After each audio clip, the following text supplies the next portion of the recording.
God of War, God of War, God of War, Good of War, chame como você quiser, você já sabe do que eu tô falando. Hack and slash, poderes insanos e putaria grega ao melhor estilo Bereza anos 2000.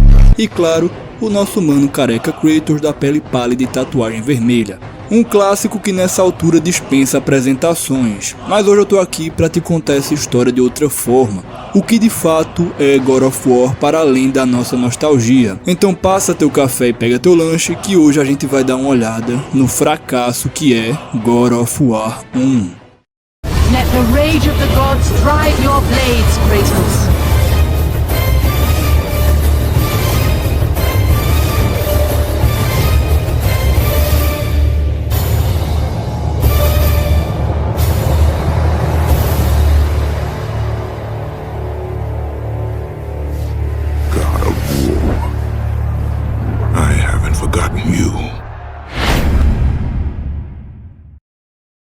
Diga-se de passagem, eu nunca zerei God of War quando eu era moleque. Eu não era muito fã de hack and slash, então eu passei muito tempo sem encostar em nada do gênero. Mas recentemente, com os anúncios dos remakes de God of War e com a decepção que foi o Sons of Sparta, eu não vi e nem joguei o jogo, então eu não vou dizer realmente que é uma grande merda. Mas pela comoção eu acho muito difícil ter sido um jogo bom. Você é uma exceção. Eles não sabem o que dizem. Então eu finalmente resolvi jogar God of War, e na moral, que jogo bom da porra. Eu joguei no hard e pra minha surpresa realmente era difícil. É sério, eu não sabia que um jogo hack and slash de ficar apertando botão podia ser tão difícil. Mas também divertido do início ao fim. E não, esse não é um vídeo sobre como God of War é um fracasso como jogo. Porque não é. O jogo é de verdade muito bom mesmo. Mas sim como God of War é sobre os inúmeros e sucessivos fracassos de Kratos. Muitas vezes apequenados pelo teor épico do jogo. Eu arrisco até dizer que o ponto principal de God of War não é a história de vingança, mas sim a história do fracasso de Kratos. O jogo se inicia 3 semanas antes da cutscene inicial no meio do mar Egeu. Mar esse que na mitologia foi batizado após o rei de Atena, Egeu, atirar-se em suas águas desolado pela suposta perca do seu filho. E é com a jura de morte aos monstros asquerosos que o cercavam naquele navio que nós tomamos o controle de Kratos. E logo a gente começa a fazer o que é bom nesse jogo, descer a porrada nesses bichos de tutorial. A gameplay é fluida e o efeito de slow motion quando tu vai largar um golpe pesado libera mais dopamina mental que jogar no tigre. Tá, beleza, mano. Mas o que é que esse careca tá fazendo no meio do mar Egeu, puto da vida? Bom, Kratos foi enviado pelos deuses pra resolver um BO. Dessa vez o pedido veio de Poseidon, deus dos mares. Mas recorrentemente deuses passam missões e tarefas para mortais notáveis como Kratos. O objetivo de Kratos aqui é matar uma besta que há muito assola e tumultua os mares de Poseidon, a Hidra de 3 cabeças, uma fera colossal que vai servir como seu primeiro boss. Na verdade, toda essa área serve como um grande tutorial. Durante tua caminhada aqui, tu vai aprender o básico com os inimigos e com as cabeças da Hidra que você enfrenta no caminho. Combos, defesas, quick time events e tudo que faz God of War ser God of War. Inclusive, pouco antes de tu enfrentar a Hidra para conseguir uma chave que vai te permitir progredir no jogo, Poseidon te deixa forte com a tua primeira magia, a Fúria de Poseidon, uma das várias magias que tu vai encontrar durante o jogo. A magia aqui é um recurso bem limitado, mas é igualmente poderoso. E assim como as lâminas do caos, você pode upar para ficarem ainda mais fortes. Assim também como esse vídeo que você pode deixar o like, se inscrever e comentar para fortalecer, tamo junto. Certo, tu vai atrás da chave para passar de fase que tá com o capitão do navio e ele é devorado pela Hidra. Oh shit, here we go again. Geralmente fudeu, como é que tu vai pegar a chave agora? Meu amigo, geralmente é a palavra-chave. Agora tu vai entender porque esse jogo se chama God of War e não homens de meia idade carecas mentalmente bem resolvidos e com a família viva e feliz. A luta contra a Hidra principal é bem maneira. Tu vai derrotar as duas cabeças menores que tu já tava lutando ali durante a fase e por fim tu enfrenta a cabeça mestra usando de Kick Time Events e combos loucos. Um ótimo primeiro boss, diga-se de passagem, onde quando derrotada ela vai abrir o bocão por onde você entra e encontra o capitão se segurando para não cair goela abaixo e morrer de marmita. Por sorte, nosso nobre herói Kratos chega ao resgate, pega a chave e manda o capitão ir fazer uma endoscopia na finada Hidra Tricabeça. Meu irmão, eu não sei se a arrombadice do Kratos com esse cara é um recurso narrativo sério ou uma piada do jogo, porque esse cara ainda vai passar coisa pior na mão do Kratos a troco de porra nenhuma. De todo modo, essa interação mostra cedo que o Kratos não é flor que se cheire, e se tu tava esperando um herói que vem em nome da justiça e bem maior, não. O que nós tem pra hoje é esse careca psicologicamente sequelado no melhor estilo herói grego que dá. Sendo esse um jogo fortemente baseado na mitologia grega, seu herói, Kratos, compartilha de muitas similaridades com heróis gregos como Hércules, Aquiles e outros. Por exemplo, Kratos é sim um semideus, tal como alguns heróis gregos, revelação essa que, salvo engano, é feita em outro jogo. Então ele tem força descomunal, uma resistência incrível e tudo mais. Kratos também passa por uma jornada de sofrimento e provação até atingir seu objetivo, e principalmente, Kratos é falho, característica essa muito forte na mitologia grega, visto que, apesar de divinos e poderosos, os deuses e heróis da mitologia, tal qual os do jogo, agem como humanos, tão suscetíveis a falhas e desvios como quaisquer outros. E veja, já falando das referências mitológicas, a Hidra que a gente enfrenta aqui nessa primeira parte do jogo é uma clara referência à Hidra de Lerna da mitologia grega. Apesar de que aqui a Hidra não tem a famosa se cortarem uma cabeça, duas nascem no lugar, e nem a capacidade de envenenamento que ela possuía nos contos antigos. Sem contar que, obviamente, quem derrota ela aqui é Kratos, enquanto no conto quem derrota a Hidra é Hércules. Terminada essa primeira sessão, Kratos chega à grande cidade de Atena, onde de fato a sua jornada começa. Terminando então a parte do Mar Egeu, que introduz muito bem não só a gameplay como também o tom da história de God of War, Kratos vai passar agora por uma série de locais fortemente ligados e inspirados aos contos gregos, tendo também grande liberdade criativa por parte da produção em diversos pontos. Kratos inicia passando pela grande cidade de Atena, em suas praças, casas, telhados e até nos esgotos, onde descobre com a oráculo da cidade onde está a arma capaz de matar um deus. Até porque, veja, a verdadeira missão de Kratos ali é matar Ares, o deus da guerra, que tá dando dor de cabeça aos deuses do Olimpo com suas guerras descontroladas. Os caras querem se livrar do deus da guerra porque ele tá fazendo guerra. É isso.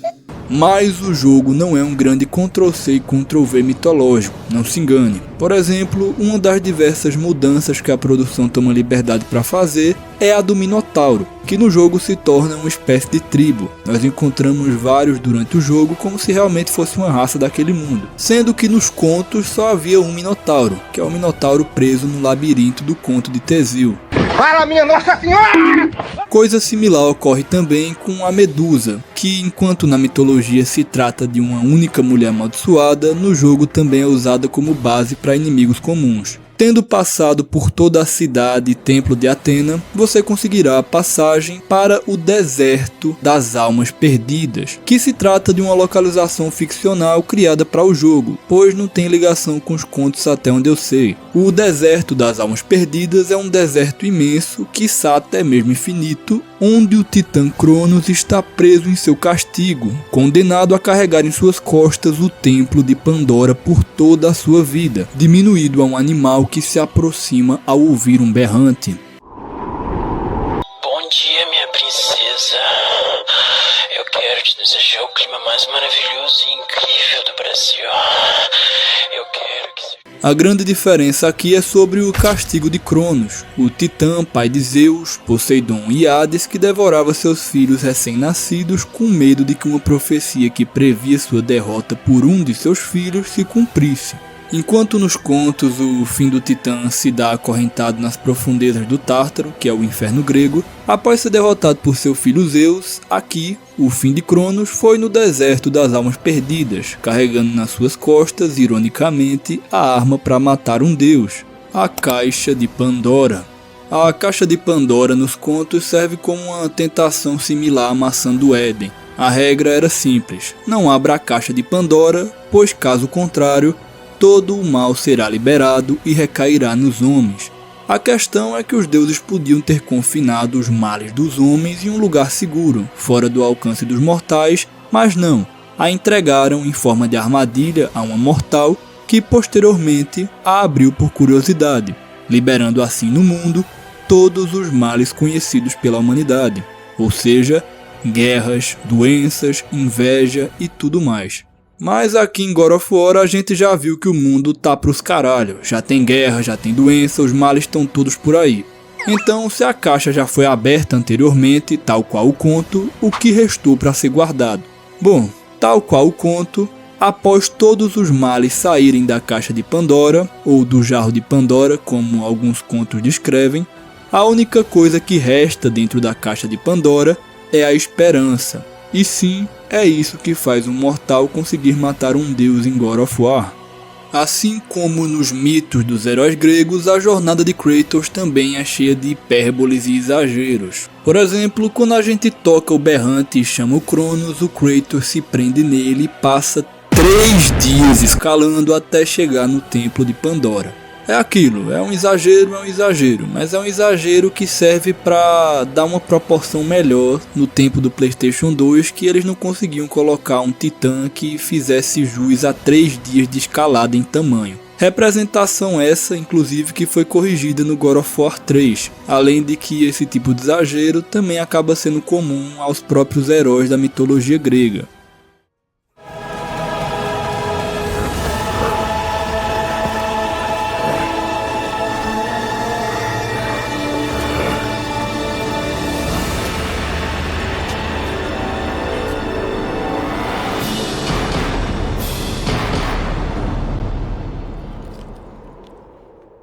Passado o deserto das almas perdidas, a jornada agora vai se dar no Templo de Pandora. Templo esse a qual Kratos passará boa parte do jogo. E o templo é basicamente um labirinto cheio de armadilhas e testes para guardar a arma que mata os deuses. Então é de se esperar que não fosse um lugar que qualquer pessoa possa entrar e fazer o que quiser. Inclusive, é citado que vários já tentaram antes do Kratos, mas todos falharam. Apesar de não existir um templo de Pandora na mitologia grega, essa adição em God of War nos explica melhor a relação exploratória dos deuses para com os humanos nesse mundo. Relação essa a qual, não se engane, o Kratos também está sujeito enquanto jogamos.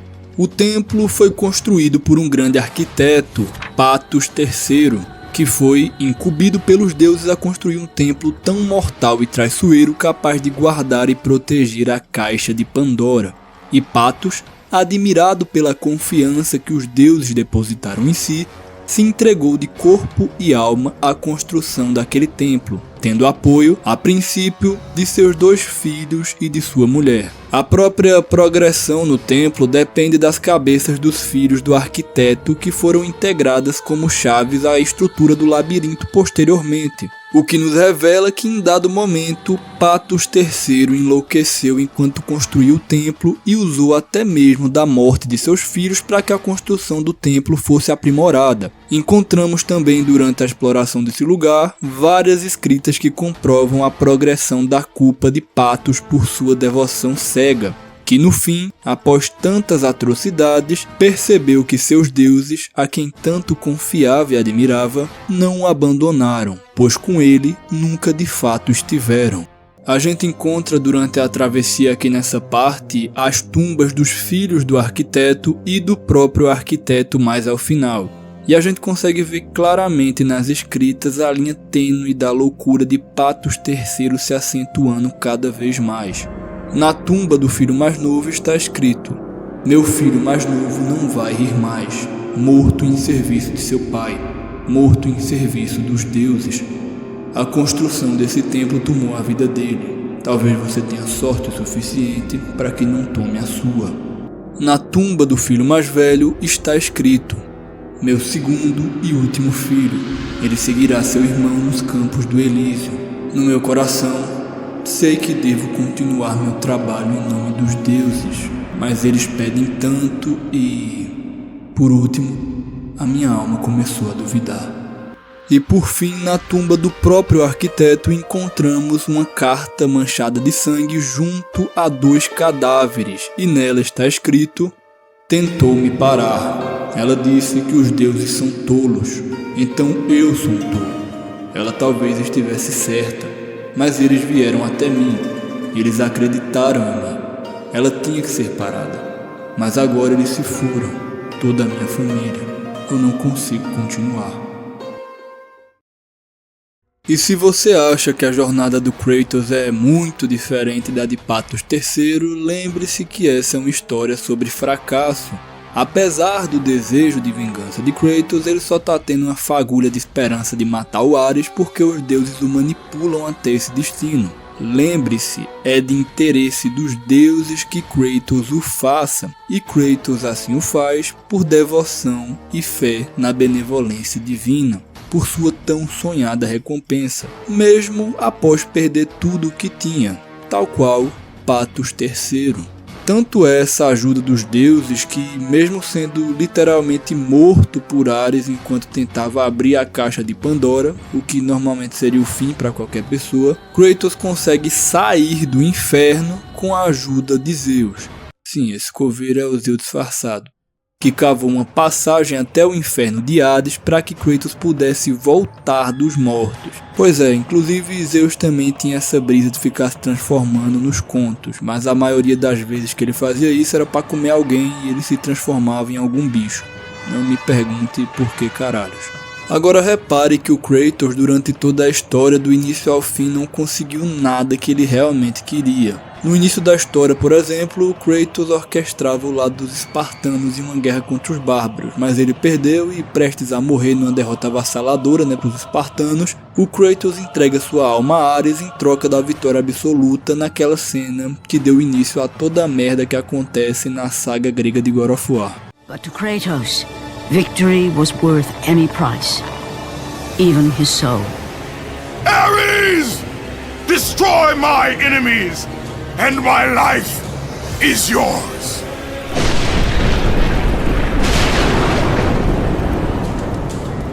That desperate call for aid would come to haunt Kratos for all his days. Mas vamos lá, ele ganha a batalha e sai vivo. Parece uma vitória, não? Não, veja, porque enquanto ele pertencia a Ares como um servo, em dado momento do seu longo contrato ali como servidor de Ares, ele foi ordenado a dizimar uma vila essa a qual a sua família se encontrava e ele não sabia. Portanto, ele deu fim à vida de sua mulher e sua filha, a sua única família e a qual de fato ele amava. Por isso se arrepende pro resto da vida. Fora que durante seu período como um servo de Ares, o Kratos respondia como uma criatura imoral, né? Não importava se o alvo dele era uma mulher, uma criança ou um idoso. A guerra precisa ser espalhada e ela atinge a todos. Tá certo que o Kratos nunca pareceu ser um cara muito moralmente correto para os parâmetros atuais, mas até o careca se recolhe a alguns princípios básicos. Apesar dessa matança por si só não ter sido moralmente tão penosa para o Kratos executar, dado que ele já era um soldado de Esparta e fazia isso corriqueiramente, o que realmente fez o Kratos ter essa parada tão brusca em sua chacina e o surgimento do seu ódio por Ares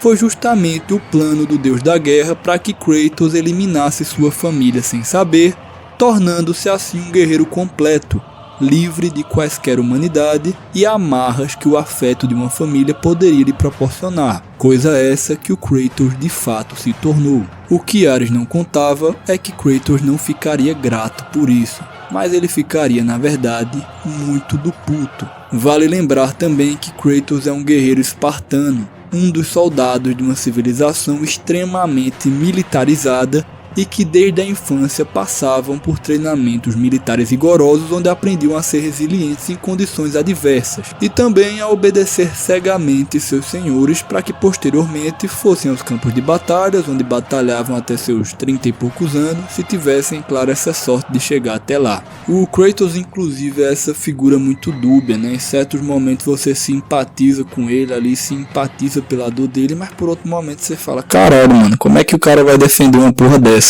Tem aquela parte, inclusive, lá nas provações do Templo de Pandora, em que o Kratos queima um cara no mecanismo para conseguir avançar no templo, e ele nem treme. Parte chata que só a porra, inclusive, tu tem que arrastar esse cara ladeira acima enquanto nasce uma porrada de inimigo chato. Se fosse pra ranquear as partes mais tenebrosas de God of War 1, essa só perde pras partes que o Kratos tem que ficar lá se balançando na corda. Esse trecho no lançamento do jogo inclusive deu uma polêmica cabulosa lá na época, uma vez que a violência nos jogos estava ficando muito real e impactante, o que fez o jogo receber duras críticas lá nos meados de 2005. Se leva em conta, portanto, também um forte componente de doutrinação em todo o processo ali que moldou o orgulho do Kratos. Veja, em uma civilização onde é de interesse maior que os soldados lutem até a morte em nome dos seus líderes, é de vital importância atrelar a honra à violência, talvez até mais do que a própria guerra em si. Visto isso, anos depois, o orgulho cultivado por Kratos pela honra à violência culmina em Kratos condenando sua própria vida a uma longa impotência por uma honra frágil.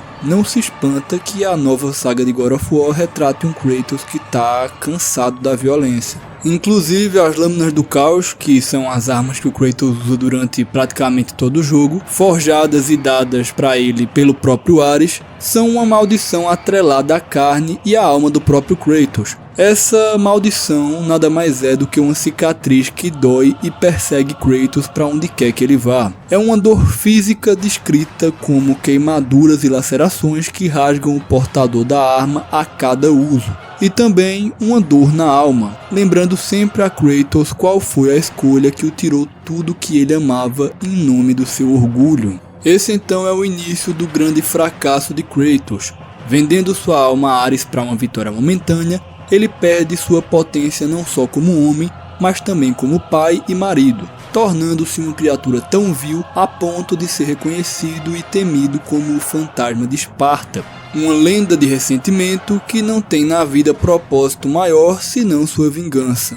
Tá certo, mano, mas agora o Kratos vai brilhar. Ele se vinga do Ares e ele faz isso com as próprias mãos da maneira mais foda possível, como um real espartano que eu vi no filme 300. E realmente, o Kratos se vinga, inclusive a luta final contra o Ares é muito boa e difícil, me custando até um bom tempo para passar. Mas não, ele não se vinga só porque ele é foda, afinal sem a ajuda da Oráculo e do próprio Zeus, Kratos nunca teria conseguido se vingar. Pois é, nem a única potência que tinha sobrado na vida do Kratos lhe é dada por mérito próprio. Kratos queria matar Ares e no fim ele mata, e muito porque os deuses assim queriam que fosse. Veja, Ares era um problema para o Olimpo e enfrentá-lo causaria muitos danos aos deuses, que, convenientemente, alegaram que não poderiam reprimir o deus da guerra por uma regra de Zeus que proibia os deuses de se enfrentarem. Logo, chamaram Kratos, que já queria matar o Ares, e assim ficava mais fácil de levar ele até lutar contra o deus da guerra. Se ele ganhasse, ótimo, problema resolvido. Se não, bom, aí a gente vai ter que fazer alguma coisa. E vale lembrar que tudo isso fica explícito durante o jogo, tá? O Kratos deixa claro desde o início que ele tá fazendo aquilo para que ele possa, acima até mesmo da vingança, parar com seus pesadelos e seu ressentimento pela morte de sua família, para que ele possa ter finalmente paz. A cutscene do começo do jogo, onde o Kratos se joga do penhasco, acontece na realidade após o fim do jogo, quando o Kratos já tinha derrotado Ares e percebeu que mesmo depois de tudo que ele fez, os deuses não iriam o conceder a paz tão prometida que ele buscava. Logo, para além das feridas no corpo, a batalha de Ares foi muito penosa à sua alma. Reviver todo o seu fracasso de forma tão vívida junto à falta de esperança fez com que Kratos decida então colocar fim na sua vida. Pelo menos seu fim Kratos poderia decidir, mas não, os deuses não o permitem.